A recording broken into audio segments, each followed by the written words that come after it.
ನಿಮ್ಮ ಜೊತೆ ಇರ್ತೀವಿ. ವೆರಿ ಇಂಟ್ರೆಸ್ಟಿಂಗ್ ಸ್ಟೋರಿ ದರ್ಶನ್ಗೆ ಸಂಬಂಧಪಟ್ಟ ಹಾಗೆ. ಯಾಕೆ ಪವಿತ್ರ ಗೌಡ ಅವರನ್ನು A1 ಮಾಡಲಾಗಿತ್ತು ಅನ್ನೋದಕ್ಕೆ ಕಾರಣಗಳು ಸಿಗ್ತಾ ಇದೆ. ಯಾಕಂದರೆ ಚಾರ್ಜ್ ಶೀಟಲ್ಲಿ ಈ ವಿಚಾರ ಬಹಳ ಮುಖ್ಯವಾಗಿ ಚಾರ್ಜ್ ಶೀಟಲ್ಲಿ ಸಲ್ಲಿಕೆಯಾಗುವಂಥ ಸಾಧ್ಯತೆ ಇದೆ. ಏನಪ್ಪ ಅಂತಂದರೆ ಕಿಲ್ ಹಿಮ್, ಕೊಂದುಬಿಡಿ ಅವನನ್ನು, ಕಿಲ್ ಹಿಮ್, ಅವನನ್ನು ಕೊಂದುಬಿಡಿ ಅಂತೇಳಿ ಪದೇ ಪದೇ ಹೇಳಿದ್ಲು ಲಿಪ್ಸ್ಟಿಕ್ ರಾಣಿ. ಆಮೇಲೆ ಸುತ್ತಮುತ್ತ 12 ಜನ ಇದ್ದರು, ಸ್ವಲ್ಪ ಶೋ ಆಫು ಇತ್ತು, ತನ್ನ ಮಾತು ನಡೆಯುತ್ತೆ ಅಂತ ಇತ್ತು. ಆತನನ್ನು ಬಟ್ಟೆ ಬಿಚ್ಚಿಸಿ ಕೂರಿಸ್ತಾರೆ ರೇಣುಕಾಸ್ವಾಮಿಯನ್ನು ಬಟ್ಟೆ ಬಿಚ್ಚಿಸಿ ಕೂರಿಸಿ ಆತನಿಗೆ ಕಾಲಿಗೆ ಬಿದ್ದು ಕ್ಷಮೆ ಕೇಳೋದಕ್ಕೆ ಹೇಳ್ತಾರೆ ಇದ್ದ ಎಲ್ಲ ರಾಕ್ಷಸರು, ಸುತ್ತಮುತ್ತ ಇದ್ದ ರಾಕ್ಷಸರು. ಆತ ಕಾಲಿಗೆ ಬೀಳೋಕ್ಕೆ ಬರ್ತಾನೆ, ಯಾರಿಗೆ? ಪವಿತ್ರ ಗೌಡ ಬಳಿ. ಆಗ ಅವಳು ಕಾಲಿಂದ ಒದ್ದು ಚಪ್ಪಲಿ ತಗೊಂಡು ಹೊಡಿತಾಳೆ.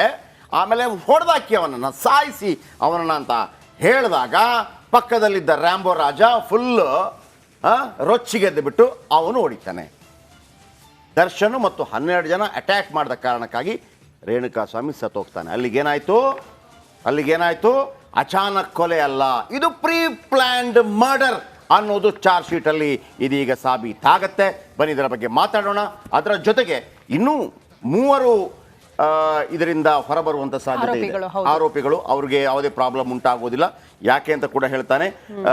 ಎಸ್, ಅವೆಲ್ಲದರ ಬಗ್ಗೆ ಮಾತಾಡೋಣ. ಅದಕ್ಕಿಂತ ಮೊದಲು ಈ ಕ್ಷಣದ ಹೆಡ್ಲೈನ್ಸ್.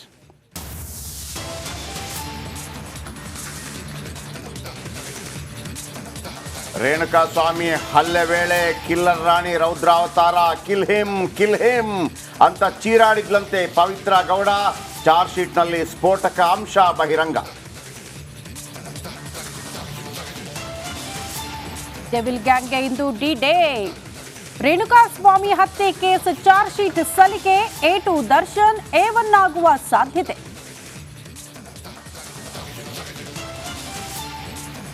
ಹೊಸ ಜೈಲಿಗೆ ಹೋದ್ರು ದರ್ಶನ್. ಹಳೆಯ ವರಸೆ ಸರ್ಜಿಕಲ್ ಕುರ್ಚಿ ಆಯಿತು, ಈಗ ಟಿವಿ ಬೇಕಂತೆ. ಪೊರ್ಕಿ ಕಿರಿಕಿರಿಗೆ ಕೆಟ್ಟೋಯ್ತು ಸಿಬ್ಬಂದಿ ತಲೆ.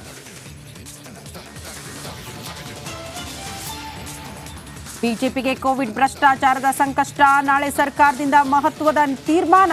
ಸಂಪುಟ ಸಭೆಯಲ್ಲಿ ಸರ್ಕಾರ SIT ರಚಿಸುತ್ತಾ? KIADB CM ನಿವೇಶನ ಹಂಚಿಕೆ ವಿವಾದ. ಸರ್ಕಾರದ ಇಲಾಖೆಗೆ ಜಾಗ ಕೊಡಲು ಮೀನಾಮೇಷ. ಸಮಾಜ ಕಲ್ಯಾಣ ಇಲಾಖೆ ಸಲ್ಲಿಸಿದ್ದ ಅರ್ಜಿಗೆ ಕಿಮ್ಮತ್ತೇ ಇಲ್ವಾ?